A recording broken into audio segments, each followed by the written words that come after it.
Sono veramente felice di ritrovarvi stamane in sto martedì di radio, in tre paesi, Radio Corsica Internazionale, matinale. Bonjour, salut à tous.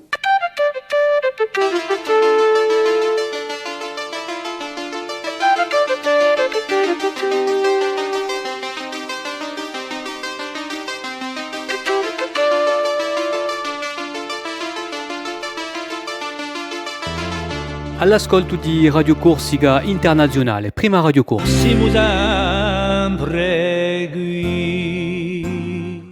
Je suis très heureux de vous retrouver en ce mardi matin sur Radio Corsica Internationale et puis bien sûr sur Télépaèse, comme vous le savez depuis quelque temps, avec une transmission qui est simultanée sur l'ensemble de la radio et de la télé. Voilà donc un petit bonjour à tous. C'est parti pour ce mardi. Voilà, il fait un peu frisquet ce matin, donc j'espère que vous êtes un peu couverts. Faites comme moi une petite écharpe pour éviter de perdre votre voix. Alors aujourd'hui, tiens, on va fêter qui aujourd'hui? Ah tiens, aujourd'hui nous fêtons les Gastons. Gaston. Ouais.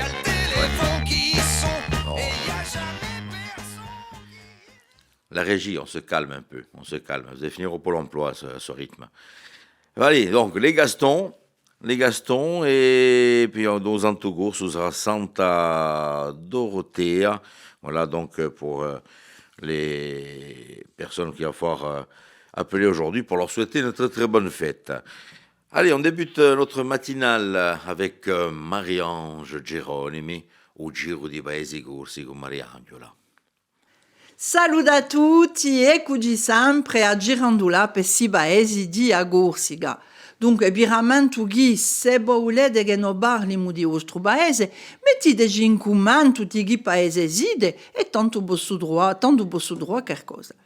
Oggi siamo in Balagna in un paese bellissimo che si chiama Aregno e di a poco presso a una decina di chilometri dall'isola, dunque è in Balagna. Sapete che gli aranci d'Aregno passano per essere i più dolci e i più inzuccherati di Corsica? Il 17 di gennaio si festa a Sant'Antone e tanto ci unge tutto il circondo a fare questa festa qui, è su cerimoniale. C'è una messa solenne, una processione, dove è portata a statua di un santo, coperta di mazzoli di fior d'arancio e tutta questa processione passa per le strette di un paese, bella sicura. Di regola vengono regalati aranci veneti di quelli che non si fragegano mica. O allora se non si danno assai. E sono miracolosi. L'aranci miracolosi, l'aranci beneti, perché sono beneti, avrebbero, secondo la tradizione, fatto un miracolo. Tempi va, sentite che un giorno il gelo di un forno dove si era messo bronzo a strudie si è incrinato e minacciava di abbattersi. Ora, sto bronzo qui era destinato a rimettere in stato una campana. Allora, qui siamo in Aregno erano appena stradiati perché la campana ha sto stato di radio di venerabile, da fare appena santo. E pensate voi dando a panica, Ma uno ha avuto l'idea di andare a cercare l'aranci beneti e di metterli all'entrata di Aoca di Uvorno. E sapete cosa? D'un colpo tutto si è assestato e la campana arriva da sua piazza in cima di un campanile. Allora chi odia cerchiamo soluzione, mica soluzione, chiamiamo specialisti, piate l'aranci d'Aregno e mettiteli davanti alla vostra porta. Vedrete che tutto si arrangia. Enfin, io penso così. A domani! Merci Marie-Ange, on se retrouve demain. Demain, on lascia Paese domani. Tiens, quelques petits rendez-vous pour ce mois de février. Les rencontres de Calenzana, les hivernales, 4e édition, entre Calenzana et Lumio. Ça débutera donc ce jeudi 8 février et cela jusqu'au mardi 13 février. N'hésitez pas à faire un détour donc, du côté de la Balagne pour les rencontres de Calenzane. Nous allons faire un petit détour du côté de Charleroi qui est à Bigoulia, le centre culturel, où nous allons retrouver du théâtre avec la Chambre des Merveilles. Et ce sera donc pour le vendredi 9 février. Donc n'hésitez pas, donc début de la représentation, 20h30, au Spazio Culturale Carlo Rocchi, la Chambre des Merveilles, une très très belle pièce, donc je vous invite à aller voir. Vous aimez le cirque ? Alors, si vous aimez le cirque, il y a le Festival international du cirque à Ajaccio, et seulement à Ajaccio cette année, au Palatino. Donc, ce festival qui va se dérouler donc sur plusieurs jours, à savoir que ça va débuter donc le 9 février. Vous allez avoir de nombreuses représentations. Le 9 février, la représentation est à 20h45. Samedi 10 février, c'est en après-midi, donc à 13h45. Vous aurez notre représentation le samedi 10 à 17h15. Et le dimanche, ce sera donc pour une représentation, dimanche 11 février, représentation à 15h. Voilà pour ce festival donc international du cirque qui aura lieu donc au Palatino à Ajaccio. Un petit détour sur l'horoscope avec Paxi, ça vous dit ? Allez, c'est parti.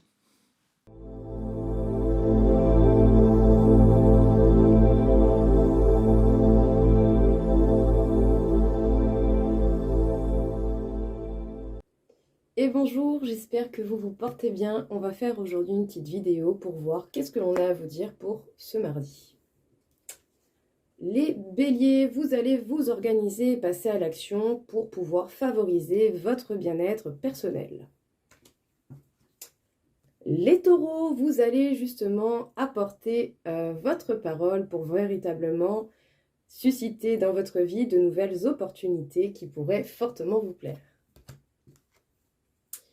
Les Gémeaux, on peut dire que vous allez foncer dans de nouvelles aventures et vous n'hésiterez pas à partager et à tendre la main à ceux qui auraient besoin de votre aide. Les Cancers, vous êtes vraiment intéressés pour pouvoir favoriser et générer dans votre vie les projets qui vous tiennent à cœur. Faites juste attention à ne pas faire n'importe quelle action, n'importe comment. Ça pourrait avoir des retombées que vous ne souhaitez pas. Les lions, on peut dire que par rapport à ce que vous voulez voir comme projet, vous pourriez avoir quelques angoisses qui sont liées à ça et à sa réalisation. Respirez, prenez un temps de pause pour pouvoir remédier aux petits détails qui nécessitent encore un peu de travail. Les vierges, vous allez vous affirmer pour pouvoir vous organiser et être vraiment actif dans les projets qui vous tiennent à cœur. Les balances, vous allez être très organisés au niveau des projets qui vous tiennent particulièrement à cœur et dans leur réalisation. Les scorpions, vos choix vont vous apporter beaucoup plus de bonnes nouvelles que ce que vous pouvez penser, donc restez ouverts aux opportunités que la vie va vous donner. Les sagittaires, vous pourriez avoir envie de vous vider la tête si vous avez passé des moments un petit peu pas agréables. Donc justement, entourez-vous des personnes qui vous sont véritablement bénéfiques. Les capricornes, vous allez être aujourd'hui dans une énergie d'introspection et de mise au point avec vous-même. Faites tout de même attention à ne pas laisser des émotions négatives vous porter préjudice personnellement. Les Verseaux, vous n'hésiterez pas à faire des efforts pour pouvoir favoriser le bonheur dans votre quotidien. Et enfin, les Poissons, on peut dire que vous avez beaucoup de responsabilités sur votre dos. Votre déduction sera importante dans tout ça, mais faites peut-être en sorte d'alléger un petit peu tout cela pour pouvoir continuer d'avancer graduellement. Merci beaucoup et j'espère en tout cas que ça va vous parler et que ça va vous aider. Une belle journée à tous.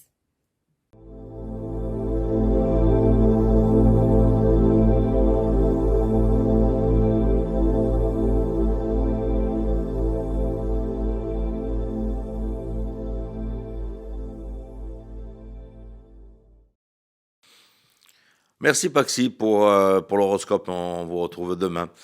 Allez, on va se faire un petit point de météo pour ce jour, un petit point d'information aussi, et c'est Philippe Jam et la rédaction de Radio Corse International au rendez-vous comme tous les jours.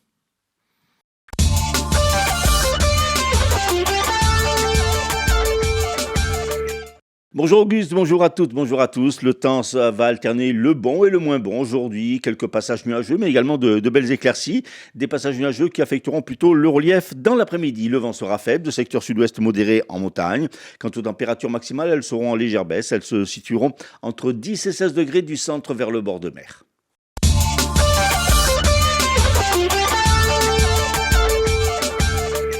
Et on débute avec du sport, ce que vous aimez beaucoup, Auguste, le football, avec hier la petite victoire du Sporting Club de Bastia devant plus de 14 000 spectateurs. Le Sporting a remporté le derby retour de Ligue 2 face à l'AC Ajaccio au terme de match fermé haché. Les Bastiais se sont imposés par le minimum, 1-0, un but de Miguel Alfarella à la 54e minute. Grâce à cette victoire, le Sporting se donne un peu d'air au classement, toujours 16e certes, mais avec 3 points d'avance désormais sur le premier relégable. Les Ajacciens, eux, ratent leur incursion dans le top 5 et restent 8e. Mobilisation hier à Bastia des élus, militants et sympathisants de Femua-Gorsica qui se sont réunis en soutien à Gilles Simeone. Ils visaient notamment par un article du Canard enchaîné et au processus d'autonomie en cours. Ils entendaient ainsi dénoncer, je cite, les grandes manœuvres de déstabilisation ici comme à Paris. Face à une atmosphère tendue, Femua-Gorsica a appelé à éviter le retour à la violence, une violence pour le parti de Gilles Simeone, jugé inefficace pour résoudre les problèmes majeurs de l'île. Le parti a toutefois dénoncé les interpellations récentes de 2 militants nationalistes et leur mise en examen.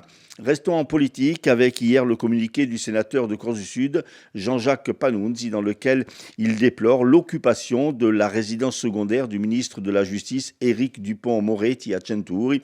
Pour le sénateur, cette opération nuit à la discussion et à la confiance entre les partis, écrit-il dans son communiqué.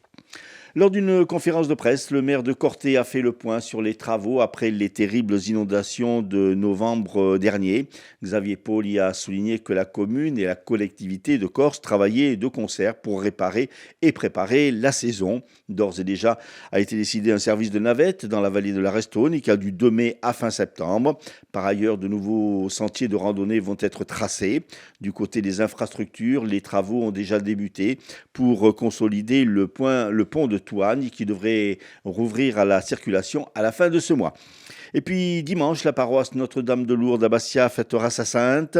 Depuis vendredi dernier se déroule la neuvaine de Notre-Dame de Lourdes avec chaque jour des messes à intention. Dimanche, pour la grande célébration de Notre-Dame, les fidèles seront nombreux à la messe solennelle à 10h30 puis à la procession dans l'après-midi.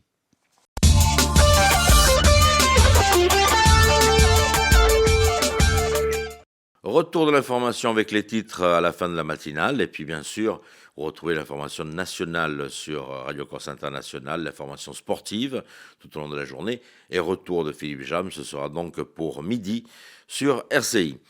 Toujours dans les petites idées de sortie, Anne Romanoff sera donc chez nous mais du côté de Propriano pour ce samedi février, donc avec son nouveau spectacle, donc n'hésitez pas à prendre vos places du côté du théâtre de Pobria. Nous avons une belle pièce, donc un stand-up d'Anne Romanoff, vous la connaissez, hein. Elle envahit les petits écrans pendant un bon moment. Magic Anima, c'est avec Rosé La Libertà de Stéphane Casalta. On va se déplacer du côté de Spazio, Nadal et Lugiani in Corti. Ce sera donc pour ce jeudi 8 février. Et c'est à partir de 18h30. Voilà, les soirées sur Corté sont beaucoup plus tôt, donc ça permet aux étudiants d'y être aussi.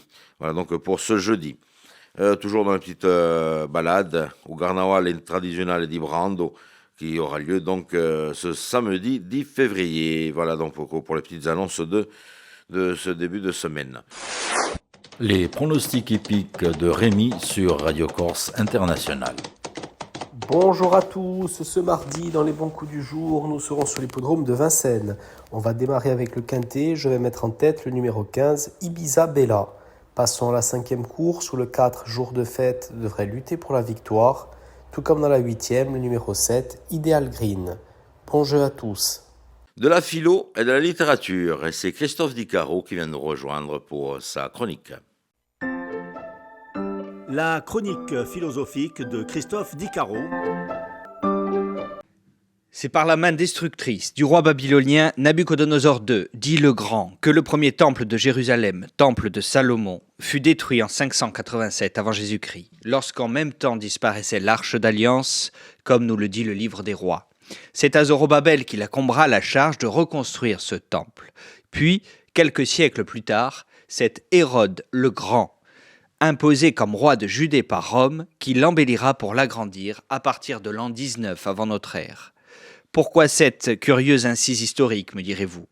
Pour faire un parallèle bien contemporain avec ce qui se passe en ce moment aux confins de la Méditerranée, ou pour faire la présentation de passages significatifs de l'Ancien Testament? Que nenni. Rien de tout ça. Pour vous dire la vérité, c'est Oscar Wilde qui nous inspire cette historique introduction. Oui, vous avez bien entendu, Oscar Wilde. Si plus haut nous sommes arrêtés à Hérode le Grand, le constructeur, c'est plutôt à son descendant que, par le truchement de notre cher Oscar, nous allons nous intéresser. Le fameux Hérode Antipater qui, après avoir épousé Hérodiade lors d'une noce peu recommandable, accueille en son royaume la fille de cette dernière, dont le prénom est, suivez mon regard, Salomé. La sulfureuse Salomé que l'on retrouve à travers la plume théâtrale, profonde et poétique d'Oscar Wilde dans ce drame en un acte du même nom, reparu récemment aux éditions Folio Théâtre. Pour rappel, Jean le Baptiste, tenu prisonnier par le tétrarque Hérode Antipater, rejetait le mariage presque incestueux entre ce dernier et Hérodiade, et il le fit savoir. Salomé, fille de cette dernière, en échange d'une danse devant le roi, son beau-père, exigera, appuyé par sa mère, que la tête de Jean le Baptiste lui soit portée sur un bouclier d'argent. Quelle triste histoire, me direz-vous. Mais lorsque vous la vivez et la recevez de la plume et la grande sensibilité d'Oscar Wilde, qui, alors en prison, en 1897, a écrit dans son ouvrage De Profundis, je cite, « La place du Christ, en vérité, se trouve parmi les poètes. » Quoi de plus naturel alors que de se laisser porter par un Yochanan, Jean le Baptiste, qui prophétise poétiquement un Hérode soumis à ses pulsions devant la jeune vierge Salomé, à la peau blanche comme la lune, qui veut, par 3 fois, soumettre Jean qui n'aura Dieu que pour son Dieu. Salomé souhaitera toucher sa peau, il refusera. Elle souhaitera toucher ses cheveux, il ne la regardera même pas. Elle souhaitera goûter ses lèvres, il la rejettera. Hérode, ayant regardé la jeune Salomé d'un peu trop près, sera sensuellement captif de cette dernière. Il sera prêt à lui donner la moitié de son royaume juste pour la voir danser devant lui. Elle exigera la tête de Jean sur un plateau pour pouvoir enfin lui mordiller les lèvres, même décapité. Wilde dépeindra sa danse des 7 voiles avec ses jolis pieds nus, caressant la mare de ce sang répandu par un jeune Syrien qui, l'ayant regardé lui aussi, s'est donné la mort, ne supportant pas de la voir éprise ailleurs. Wilde nous transporte, Wilde nous fait vibrer, Wilde nous transcende dans ce récit biblique poétique avec tant de prégnance et de force qu'il sera même censuré en Angleterre en 1893. Quel fulgurant destin pour cette pièce de théâtre qui nous plonge également dans les interrogations de son temps concernant l'existence des anges, l'apparition de Dieu, son incarnation ou encore la distinction du bien et du mal. Jusqu'à ce que, en 1992, le grand acteur de cinéma qui joue aussi au théâtre, Al Pacino, incarne Hérode à Broadway dans Salomé. Salomé d'Oscar Wilde, donc, édité dans la collection Folio Théâtre, un drame en un acte qui nous plonge au cœur de toutes les histoires. La chronique philosophique de Christophe Dicaro. Voilà, on va retrouver les invités. Donc, Philippe, vous avez rencontré des écrivains et écrivaines il y a quelques jours du côté du centre culturel L'Albor. À la médiathèque, nous avons rencontré exactement les écrivains de la maison d'édition Scudo. Voilà, on va les retrouver. Nos invités aujourd'hui, Jocelyne Casta, qui est la directrice des bibliothèques et médiathèques de Bastia, Cédric Santucci, qui s'occupe du fonds Corse ici à la médiathèque Barberini Doriani. Nous aurons également comme invité Jean-Jacques Colonna d'Istria, qui est éditeur, Daniel Maouj, écrivaine, Antoine Marielli, écrivain, chanteur, musicien, on le connaît, et Étienne Perfetti, lui aussi, qui donne dans la poésie.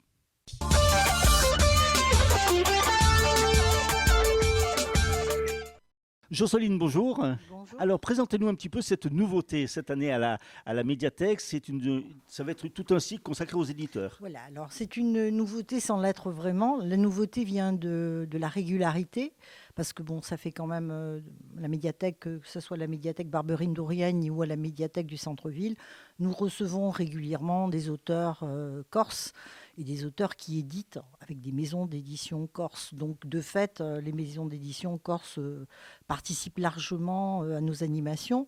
Mais là, on voulait faire vraiment des focus sur les maisons d'édition pour montrer un petit peu leur ligne éditoriale, leurs caractéristiques en fait.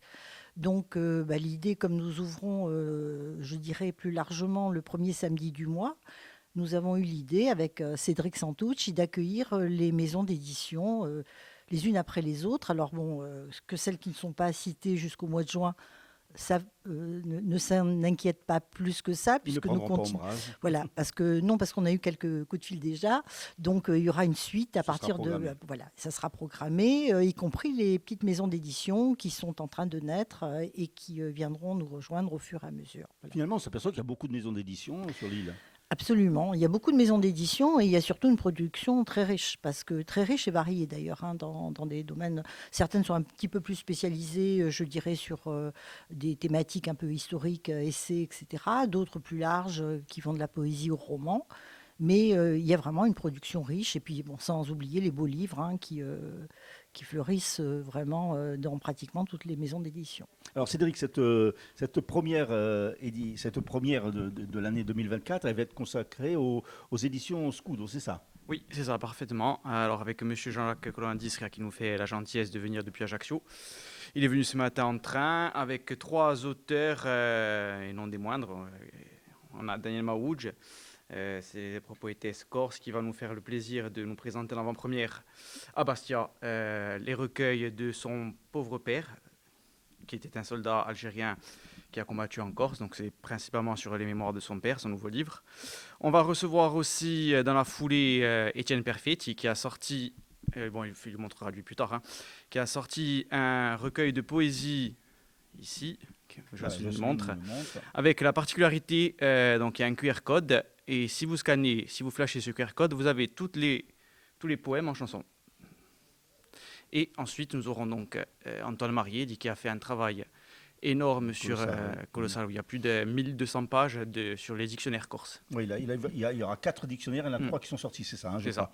Et donc, cette première, c'est l'édition Scudo. Après, il y aura toute autre maison d'édition au rythme d'un par mois, c'est ça? Tous les premiers samedis de chaque mois, on va recevoir au fur et à mesure toutes les maisons d'édition corse. Donc, au mois de mars, ça sera le 2 mars, plus précisément. On aura la chance de recevoir l'édition Albiane. Au mois d'avril, on en reçoit 2 en même temps, les éditions Éoliennes et Olympiazul. Le 4 mai, on reçoit les éditions Omara. Et on finit, entre guillemets, avec les éditions Fior di Corte le 1er juin. Et on reprendra en octobre jusqu'en décembre pour finir l'année 2024.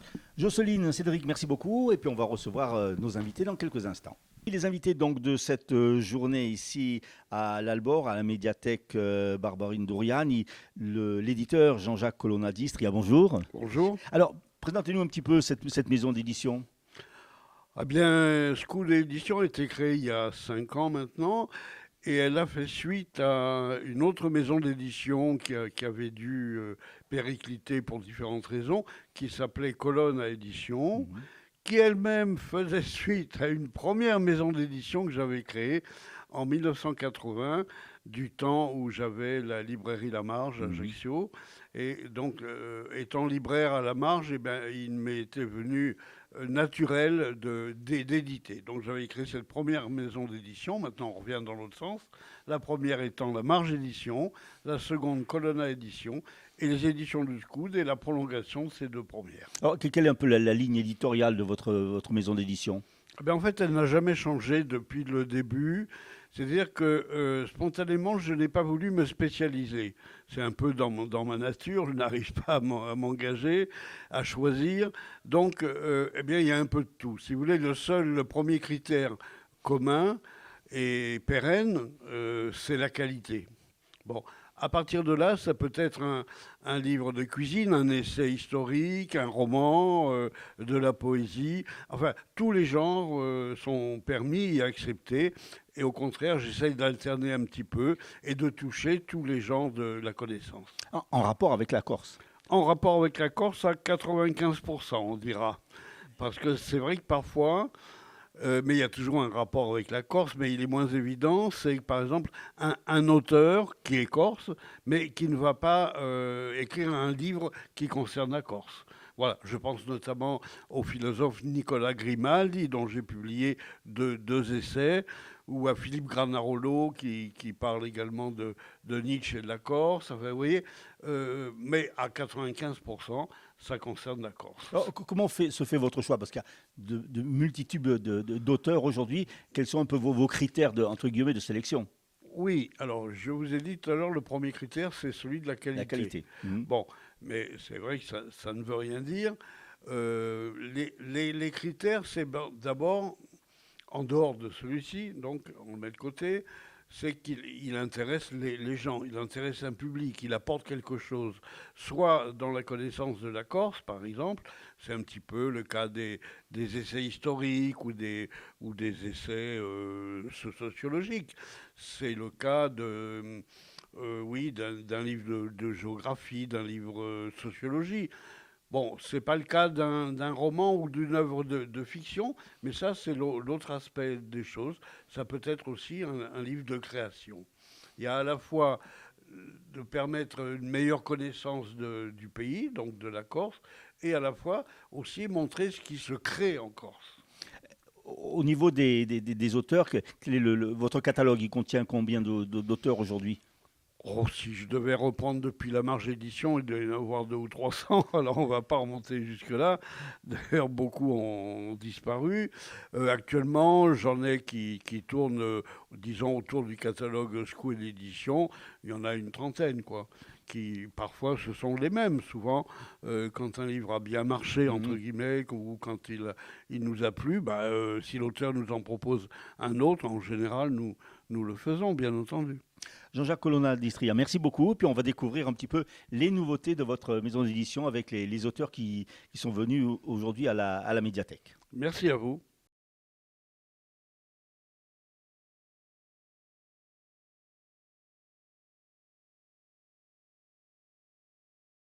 Antoine Mariel était également l'invité de cette journée à la médiathèque Barberine Doriani à Bastia, donc pour nous parler de ces dictionnaires qu'il vient de publier, certains déjà depuis quelques mois. Antoine, bonjour. Bonjour, salut. Salut.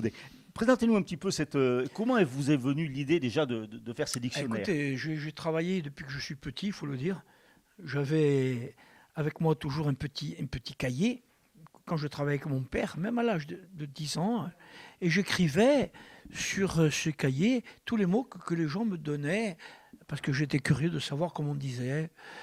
Mon père m'avait dit, tu vas faire de l'italien. Moi, je dis non, je vais faire du latin et du grec. Donc, j'étais passionné de langue ancienne, et évidemment de langue corse, qui était la nôtre, qui était notre langue. Et à l'époque, évidemment, les gens ils parlaient le corse dans la rue, pas seulement à l'école, et encore. Bon, peut-être pas plus dans les couloirs. Et mon père, il me parlait qu'en corse. Maman Dino. Bon, les filles, il leur parlait moins. C'est bizarre, pourquoi les filles? Mes sœurs, bon. Mais elles écoutaient quand même parce qu'elles parlaient quand même en corse. C'est drôle. Quand ils écoutaient, bon. Ils gardaient ça au fond de leur âme. Donc, mon père, il partait travailler comme électricien. Et j'allais avec lui. Je posais des questions aux gens. Comme j'ai dit chez Zafarigui, on était dans la région de Sartène. Je suis là-bas. Et on faisait la tarocca, Talano, Guenza, Zonza, Sirubia. Facevamo tutti si remontaient en lambrette. Quoi Vespa. Bon.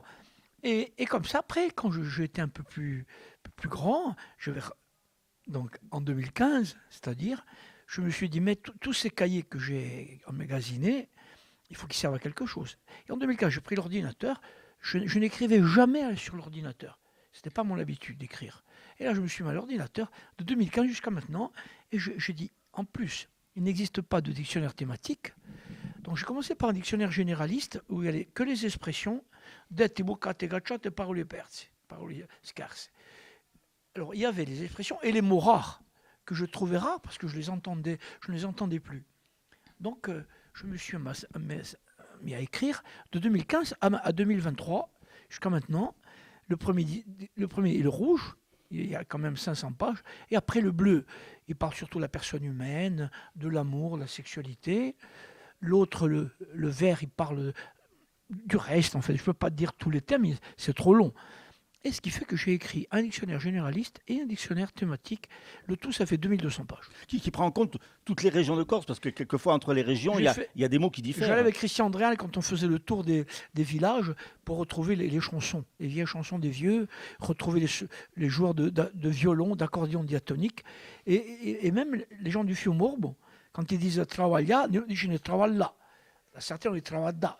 Donc, il y a une micro-listesse. Oui, il y a une différence. Et comme ça, il y a tous les parlers, je pense, et il ne doit pas manquer beaucoup de mots. Chacun peut retrouver sa région. Alors, les gens me disent n'importe quoi. Mais et pourquoi tu n'as pas fait un dictionnaire étymologique?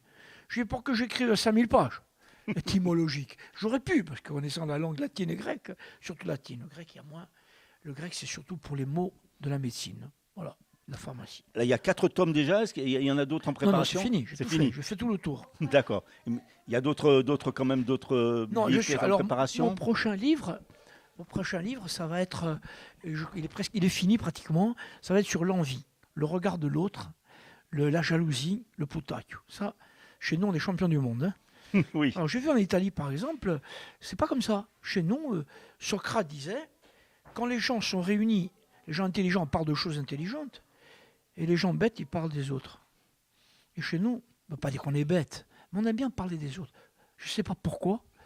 Je crois que c'est pour se valoriser, ou parce qu'on a peur de se faire critiquer soi-même qu'on commence à critiquer le premier. Je ne sais pas, mais je pense que je ne suis pas trop loin. Quelquefois, je vais dans les villages, j'écoute parler les gens, ils parlent de qui? Dell'altri. A fa cogui de qui d'altri, et parlent de qui d'altri, qui sont là. Oh, il y a un problème. Pourquoi on a toujours cette tendance à... C'est comme ça. Antoine, merci beaucoup. Puis on va recevoir quelqu'un que vous connaissez bien. Ah oui, c'est mon ami intime, Stefano Perfetti. On a joué ensemble. On se connaît depuis la faculté de Nice. Donc, et puis il a chanté avec moi pendant 30 ans avec Diana et l'Alba. Merci Antoine. Merci. On en parlait il y a quelques instants avec Antoine Marielli. Étienne Perfetti est avec nous pour nous parler de ce livre de poésie. Alors, comment vous est venue cette idée de faire ce livre? Vous qui êtes poète depuis déjà pas mal d'années. Bonjour d'abord. Bonjour. Donc, ce livret de poésie, ce recueil de poésie, Canti et poésie, il a quelque chose d'original parce que ce ne sont pas simplement des poésies, mais ce sont des poésies chantées. Là, il y a un QR code. Première page de présentation où je présente le recueil. Et à l'intérieur, il y a un autre QR code. Et vous le chargez, bien sûr, sur votre smartphone. Et il y a toutes les poésies que vous trouvez ici qui sont chantées. Et donc, il y a 32 poésies chantées. Comme ça, ça passe plus facilement. Le maire de Fouriane, il me disait, quand je lis une poésie, j'adore, mais quand je l'entends chanter, c'est un autre niveau. Voilà. Avec des musiques qui sont de votre composition? Eh oui, musique, composition, et surtout toute poésie de ma composition. Alors, quels sont un petit peu les thèmes? Les thèmes, c'est l'amour avec un grand A. L'amour de la femme, bien sûr, l'amour de l'idéal, d'une terre, l'amour des valeurs, l'amour d'une religion. C'est tous les thèmes que l'on connaît et qui font que ces thèmes nous donnent un supplément d'âme. Oh, je suppose que c'est un petit peu... Il y en a d'autres en préparation. C'était un premier tome. On peut espérer voir un deuxième volume? Non, parce que volume, je vais essayer de me consacrer à un CD avec des amis, bien sûr, des chansons. Je reprendrai quelques chansons, mais maintenant c'est un CD ou bien les clés USB, puisque maintenant on travaille pas avec clés USB. Je vais essayer de faire quelque chose en ce sens, puisque là il y a quand même 32 poésies chantées, n'est-ce pas? Et donc je pense que ça suffira. Maintenant, place aussi à la musique. Musique et paroles, bien sûr. On peut vous retrouver, comme l'année dernière, on vous retrouve à Vitsavone, c'est ça? Ah oui, au Castello à Vitsavone, à l'hôtel 4 étoiles, tous les samedis, bien sûr. Et puis, en tournée avec, j'ai fait un petit groupe avec Tchétché Pêche, Etienne Madialès et Joser, sa deuxième Adilal, un groupe qui s'appelle Quassou. On tourne. Il y a beaucoup d'instrumentaux aussi, parce que de nos jours, il y a d'excellents guitaristes, mais pas solistes, arpégistes. Et des solistes comme on faisait avant avec des morceaux un peu fous.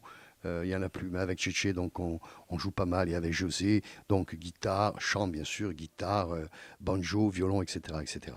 Étienne, merci beaucoup d'être venu. Je vous en prie, c'est moi qui vous remercie. Et à très bientôt pour d'autres poèmes. Notre dernière invitée d'aujourd'hui, c'est Daniel Maouch. Bonjour Daniel. Bonjour. Alors vous étiez invité donc à l'Albor pour parler d'un thème qui vous est cher, c'est les soldats oubliés de la libération corse. Oui, effectivement, c'est le 80e anniversaire de la libération. Et j'étais étonnée qu'une fois de plus, on ne parle pas des soldats algériens et des Européens d'Algérie, selon l'appellation de l'époque. Et donc, je me suis dit, comme le temps passe très vite et que j'avance, avant de rejoindre le ciel étoilé pour retrouver mon père, je me suis dit, il faut absolument que je prenne la parole. Parce que je suis la fille d'un de ces soldats. Justement, oui. Et Gabi Maouch. Gabi Maouch, oui, qui est venu le 31 octobre 1943, qui a débarqué à Ajaccio avec d'autres soldats algériens. Et à l'époque, on ne les appelait pas les Pieds Noirs, mais c'était des Européens d'Algérie. Et il n'y a aucune trace dans l'histoire de cette époque. Alors qu'ils sont restés 11 mois, ils sont repartis le 21 août 1944 faire le débarquement en Provence. Ils sont restés ici en Corse pour consolider la libération et préparer le débarquement en Provence. Alors je trouve ça étonnant que ce pan de l'histoire ne soit pas révélé. C'est juste de la mémoire orale en fait. Il n'y a pas d'écrit. Bah, écoutez, quand même, les historiens... peut-être pourraient-ils se soucier de ces gens oui. qui sont venus, ils sont quand même restés 11 mois en Corse. Et à travers la correspondance de mon père qu'il écrivait à ma mère, Jeannette Santoni, on retrouve tout le parcours de ces soldats en Corse, débarqués à Ajaccio, Campo dell'Oro, en Balagne, dans l'Altaro, à San Gabino di Carbini, à Propriano, à Tzont, le village de ma mère, où j'ai une lettre où il raconte le défilé qu'il a fait le 14 juillet 1944, où il dit que l'évêque, à l'époque c'était Liosa, les avait bénis, qu'ils avaient défilé au monument aux morts de Tzont, qui était le village de ma maman. Ils ont campé à San Gavino di Carbini et qu'à San Gavino, les villageois accueillait chacun des soldats et mon père était accueilli par la famille Beretti où il allait déjeuner régulièrement.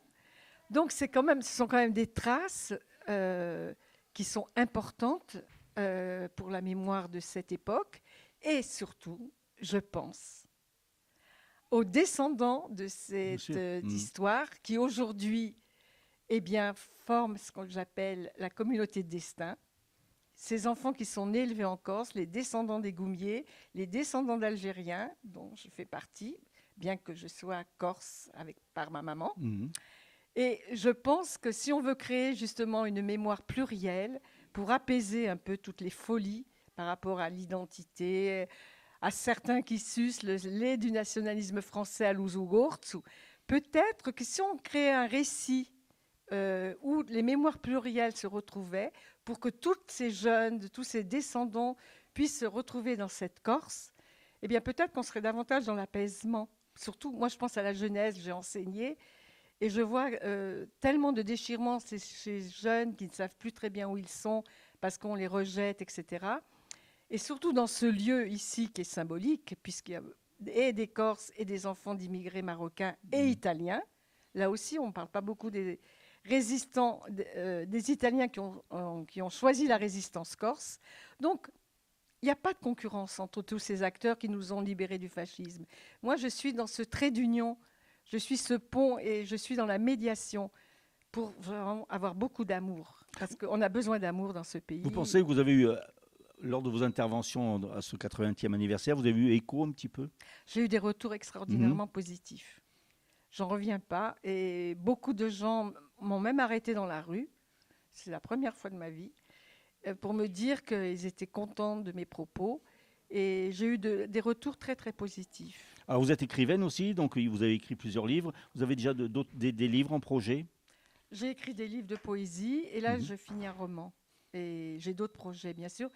La correspondance de mon père qui écrivait à ma mère, dans un contexte ouvert à l'histoire en général, l'histoire singulière dans l'histoire collective. Et à travers mon père, c'est aussi les autres soldats d'Algérie dont on doit se souvenir aussi. Parce qu'on parle des Goumiers, et tant mieux, mais il n'y a pas longtemps. Oui, c'est vrai. C'est Hollande. Alors là aussi, pourquoi on parle des Goumiers? Tout simplement, vous savez très bien que rien n'est innocent. C'est parce que, à l'époque, Hollande, c'était pour les relations internationales avec le Maroc. Et aussi, comme il y avait eu beaucoup de problèmes racistes à l'égard des enfants, des Marocains, c'est aussi une façon d'apaiser et de dire on a quand même été libérés par tous ces gens et peut-être qu'il faudrait respecter les descendants. Daniel Mahmoud, merci beaucoup. Et merci à la médiathèque Barbarine Douriani de nous avoir accueillis. Merci à vous.